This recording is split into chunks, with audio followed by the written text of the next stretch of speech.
So I feel like the perfect way to kind of segue into this is telling us a little about your experience today. Yeah, so I basically negotiated in a competition representing a brand. In this case, it was Liquid Death. It was all hypothetical.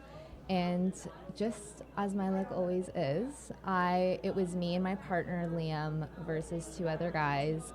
And I did get a little bit angry, even though it's not something that's not new to me. But I was mostly ignored the whole time. And in the beginning of the negotiation, it was very obvious that it was the two guys having a conversation with my co-counsel, and I was kind of like being kicked out of the conversation. Talked over, interrupted. I mean, you came to watch me. Yeah, I feel like it was one of those things too where if you were the only woman in that room, only you would have felt like you've noticed it. But with everyone else in the room, I included a lot of other people as well, everyone noticed kind of how you were being neglected, spoken over, not given a chance to kind of reiterate a lot of the things that you were trying to say.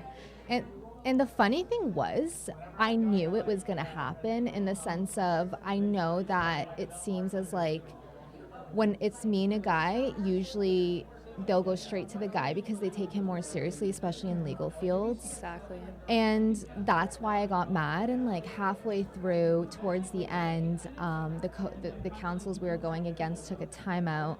And during that time, I told, my co-counsel, like, listen, they're clearly ignoring me. They don't want to speak to me. And they're cutting me out of the conversation. You have to let me take the reign on closing the deal, because at the end of the day, we both came up with our points together. And in the end, it was fine. We spoke with them after, and they said, we wanted to be nicer because you're a girl, but I just hate that, like, being in this profession. Like, take me as seriously as you would take the next person. I almost feel like them saying that to you kind of fueled the fire even more. Yeah. I feel like that's probably the worst thing they could have said to you. Yeah. I feel like if they had come up with any other excuse along the lines of, oh, perhaps we thought you didn't want to be spoken to as much, like you wanted your partner to be spoken to a bit more, or they had more like answers. I don't know what, but to straight up say, oh, like, you're a girl and you looked cute and like we didn't want to hurt your feelings. It's like, you're not hurting my feelings. Yeah. I prepared for this just as much as the next person, if not more. Take me seriously. I go to law school just like the rest of you, and that's it. But I think for us, it fuels us a little more because of our culture and where we come from. And we do take it a bit personal. For background context, we are sisters. We're both Kurdish, and you will not find a Kurdish person in Miami. We moved to Miami. I moved to Miami 2 years ago. You moved a year ago. And we've never met another Kurdish person here. And anytime we tell anybody we're Kurdish, first thing they say is like, what is that? A geography lesson. Yeah. And, coming from a culture that I would say I've always felt less than because I am a girl. And whether that's the narrative or not people want to talk about, I'm going to say what I've experienced, and based on my experience, and I'm sure your experience, we are always being told not to pursue the goals we have, not to pursue the careers we have, not to pursue the education we have, strictly because we're girls and it's time for marriage. And to anyone that's listening or seeing this, don't listen. Don't listen to the background noise, the aunts, the uncles, the cousins, the mom, the dad, the grandma. Because at the end of the day, you're going to live with the decisions you make, and if you make it for them, you will never be happy. Yeah. And that goes to all Middle Eastern girls, honestly, is focus less on the things that are expected of you and focus more on the things that you want out of your life. You're only given one chance at building the life that you want. You only get one chance at that one career. And if you consistently and constantly listen to the background noise, like you said, and listen to the ideals that the culture has placed upon you the moment you were born, you're never gonna succeed. You're never gonna want to go for the things that you want. I'm the bigger sister. Yeah. She's my younger sister, and the only thing I've ever done is tell her to pursue the things she wants to do, whether our parents approve of it or not. And at the end of the day, we've had very supportive parents that have told us to pursue our goals in terms of academic education. I'm in my law school degree. She's in her master's degree, also pursuing law school. Yeah. We've been nothing but the unordinary Kurdish girl. Yeah. For most people we meet, the first thing they're told is your parents must be so proud. But within our community, we're shameful because we moved out, we're pursuing school, we're pursuing our own independence, our own careers. Yeah. And to many, that's not a good thing because we're not taking the usual route of marriage and kids. Yeah. And that's something that in our culture is constantly pushed on us. I mean, recently you had an interaction where it was like, what are you going to do? Like, it's time to get married. And what was your first response? Was immediate rage, but on top of that was, why is that the first question that you're asking me? Yeah. I mean, as a young 22-year-old, it's not a question That's not what you're thinking about. You're not thinking about marriage. I'm thinking about, how am I going to be the best lawyer? How am I going to be doing the thing I want to be doing? Exactly. How are you going to be the best?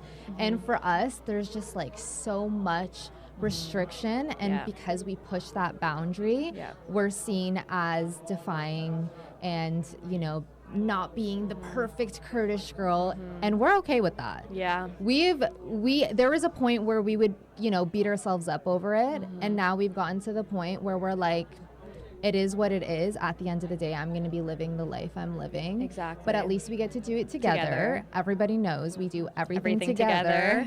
I bring her to all my law school events, all my cons, and when it's her turn, I'll be doing the same things. And if I have any piece of advice for other Kurdish girls or Middle Eastern girls or girls that come from strict cultures, it's to keep your siblings close, keep your sister close, and don't let anything get in the way. No. There's not a friend, there's not a coworker, there's not a teacher, there's not a soul that could get in the way of me and my sister's relationship. No.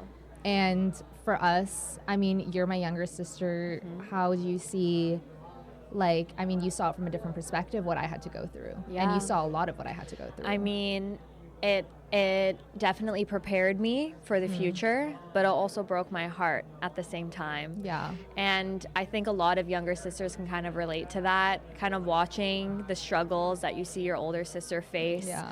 You know, I grew up always having that motherly figure, which was you. Yeah. But I know that you never had that figure growing up. Yeah. So it kind of hit my heart a bit in terms of, wow, I wish you had someone to kind of lead you along the way. But I mean, I don't even think I would have pursued my master's had I not been comfortable enough to do so. You know, you had told me, hey, if law school isn't the first point that you want to go into right after, that's not something that I nor anyone is expecting of you. Yeah. And so I went full throttle into my master's, and here I am, and I moved from Queen's University. I went to Western University. She Canadian went to Queen's. girlies. We're Canadian girlies at the core.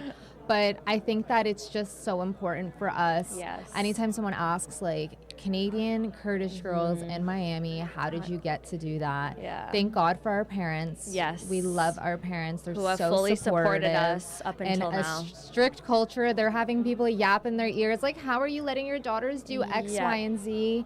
And the answer to that is they have trust in us. Yes. And we have trust in each other. And we've only ever been transparent with them. Yeah. And at the end of the day, people are going to talk. People are going to say things, especially in the Kurdish culture.